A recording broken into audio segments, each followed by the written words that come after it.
السلام عليكم شباب، شلونكم؟ ان شاء الله تكونون بخير.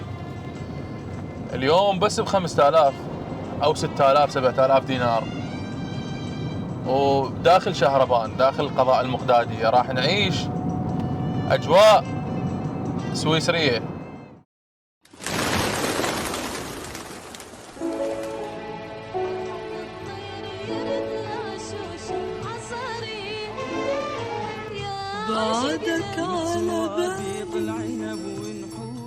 اجمل منطقة قضاء المقدادية. كل اللي سويناه اخذنا ويانا بطل زيت على طماطيات 4 بيضتين، شغلات بسيطة. وهسه راح ناخذ منه فد ربع كيلو لحم مثروم ونروح المكان يخبل. والله عاشت ايدك عراقي هذا مو؟ ليش الربع فيها؟ 4 ثروم لنا اياه فدوه. مسافة الطريق طبعا من مركز مدينة شهربان لحد هذا المكان اللي راح نروح له يعني تقريبا ربع ساعة. هسه من نوصل هناك همينا اصور لكم اشياء حلوة. شباب هذا الطريق كان من اجمل الطرق اللي العالم تفوت عليه بايام الاعياد واعياد نوروز والعيد الكبير والصغير اللي يروحون للصدور، كله بساتين وخضار وزرع. لكن بعد ما صارت الاحداث ب 2014 شوية هنا صارت معارك، صارت مشاكل، ما بقى الوضع كما هو عليه. يعني هسه الامان خير من الله، كل شيء ماكو، لكن تعرفون الاضرار المادية اللي تصير بكل مدينة بعد ما يصير بيها معركة، اضرار كبيرة، فما تبقى المدينة كما هي. بس هسه دا ترجع شوية شوية، الموضوع دا يرجع. شوف الطبيعة ايش قد حلوة، البساتين. فانت لا تصعبها على روحك، يعني من تريد تطلع المكان لا تصعبها على نفسك وعلى اهلك. يعني تقدر والله قلت لك بمجرد يعني 5000 6000 دينار، اذا انتم عائلة 4 5 نفرات يعني يجوز ما تصرف لك 20 25 الف، خصوصا اذا عندك سيارة. فيا اخي لا تظل تطلع حجج عليهم وما تطلعهم.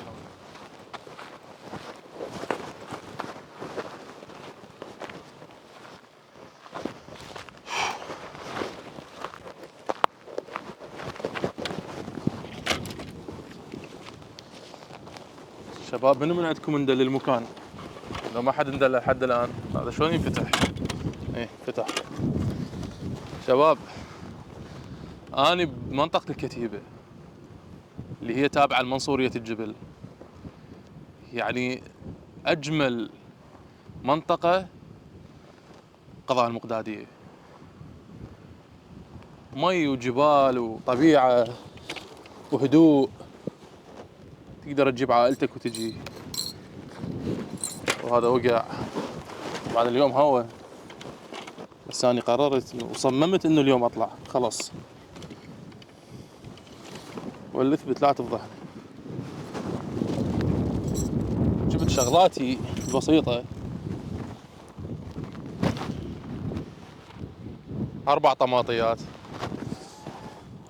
على بيضتين ولحم مثروم، الربع اللي جبناه، طاوة.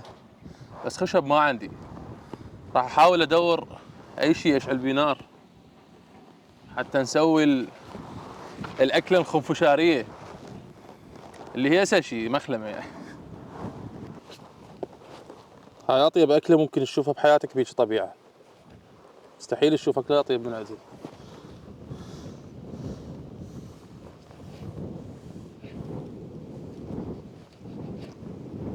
طبعا احنا غسلنا الطماطة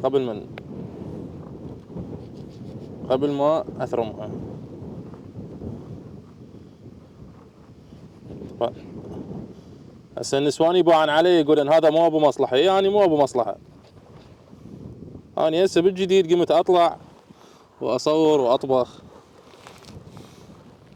خلف الله على الحجية تسوي لي أكل بالبيت. طريقتي بالثلم صحيحة لو لا بنات؟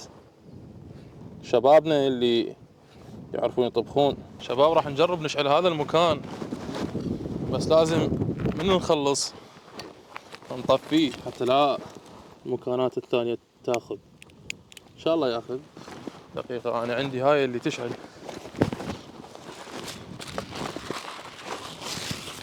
هاي مثل الفلين، تخليها بالنار هي تشتعل شلون البنزين.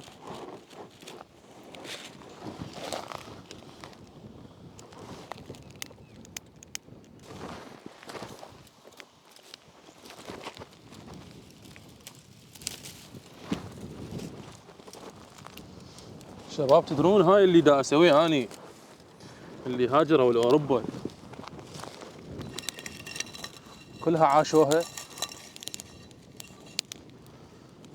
بس انا اسال سؤال يعني اتمنى حد يجاوبني عليه من العراقيين اللي طلعوا لاوروبا. يا اخي هذا التعب اللي تعبتوه كله باوروبا والشغل، لو تعبانين هنا بالعراق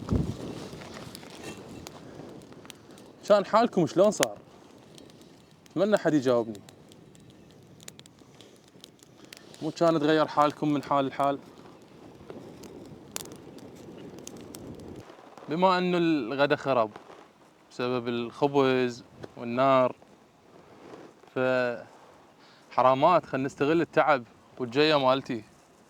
راح اخذكم بفرة استكشافية، بلكي نلقى نفط، ولو اذا لقينا نفط انه ياخذوه من عندنا.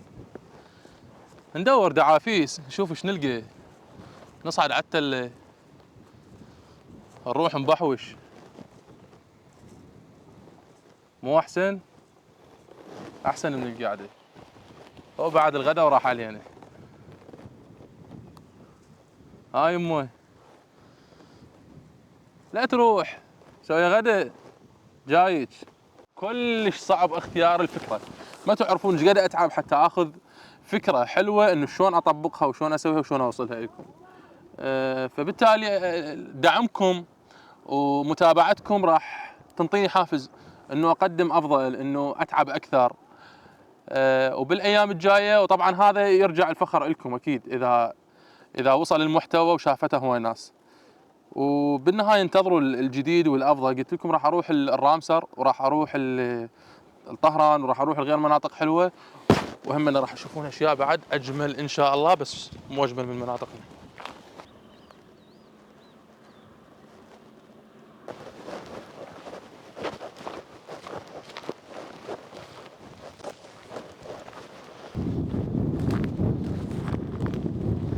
صخور إلهية صنعتها التضاريس وصنعتها التغيرات المناخية، وانطتنا بالتالي هاي اللوحة المعمارية. علاوي، علي الأسدي، علي ناصرية، خلي الكاميرا هيك واحكي وياك. تتذكر مروان ايش قال لك؟ علاوي، تتذكر مروان ايش قال لك؟ قال لك انتوا عندكم هور وعندكم قصب بس ما عندكم ايش طبيعة. تحياتنا لكل اهلنا بالناصرية. مروان الفاضل سوي له تاك وقول له هذا اللي كنت اقصده اللي ما عندكم. يلا خلينا نكمل.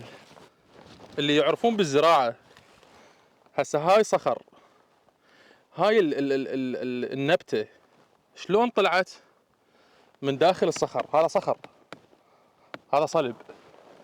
يعني حقيقة ما اعرف زين، هي غير تنزرع بتربة صالحة للزراعة وينطوها مي وتطلع. بالله المي هسه موجود من رب العالمين، نقول مي المطر، بس بالصخر زين شلون الجذر مالتها، تفاصيل ما اعرف. فاللي يعرفون بالزراعة يجاوبونا، لان هواي ناس مثلي ما تعرف. شوفوا هسه اكثر من نوع زرع موجود طالع من الصخر.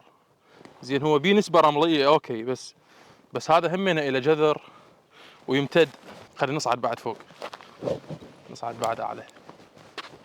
الله، وادي، وصلنا الوادي.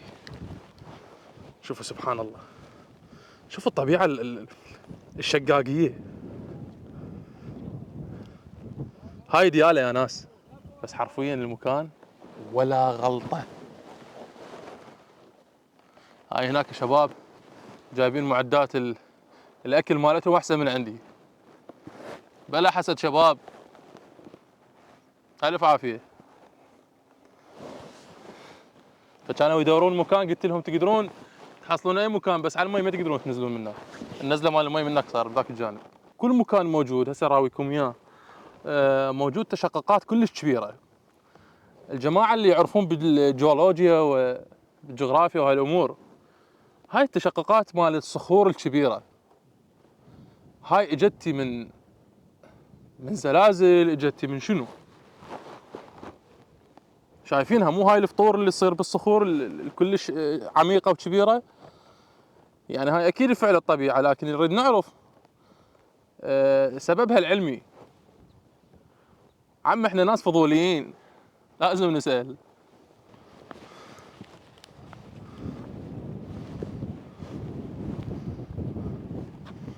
شوفوا هسه انا وين واقف.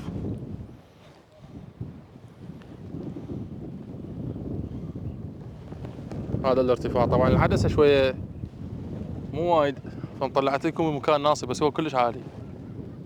يعني اللي عندهم فوبيا من المرتفعات لا توصل هنا ولا تصعد على مكانات عالية. والله كلش عاجبني اصعد على ذاك، بس والله عالي يعني. وانا شايل البقش وياي.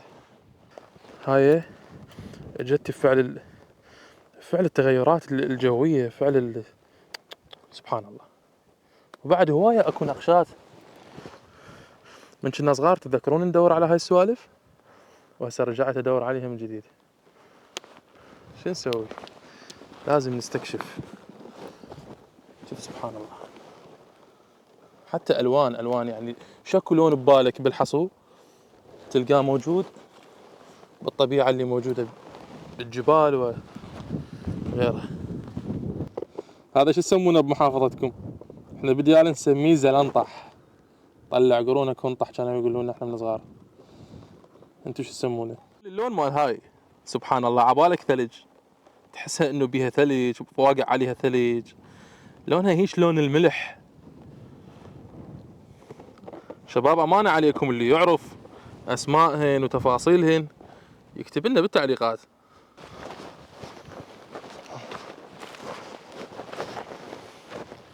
طبعا تعبت، وهو خلص المكان يعني ما بقى بيه شي بسيط. الايام الجاية حنصور بمكان افضل. وشباب اشتركوا بالقناة. شباب شلون كانت الرحلة؟ خلصنا وراجعين لهنا، وبما انه خرب الاكل جايك يمه حاضرين لي التمن والمرقة. وقبل ما تطلعون من الفيديو شباب ادعموا المحتوى بشير ومشاركة ولايك ومتابعة للقناة على اليوتيوب وعلى التيك توك والفيسبوك، وانتم ما تقصرون ان شاء الله، لان هذا المحتوى هادف. اتمنى انه كل زملائي المصورين وصناع المحتوى بديالة وكل المحافظات انه يكون محتواهم هادف، وهم ما بيهم قصرة يعني، اكيد كلهم مبدعين وكلهم فنانين. فانتظرونا بحلقة جاية ومحتوى ثاني ومكان احلى واجمل، ونرجع ونقول ماكو احلى من ولايتنا. مع السلامة.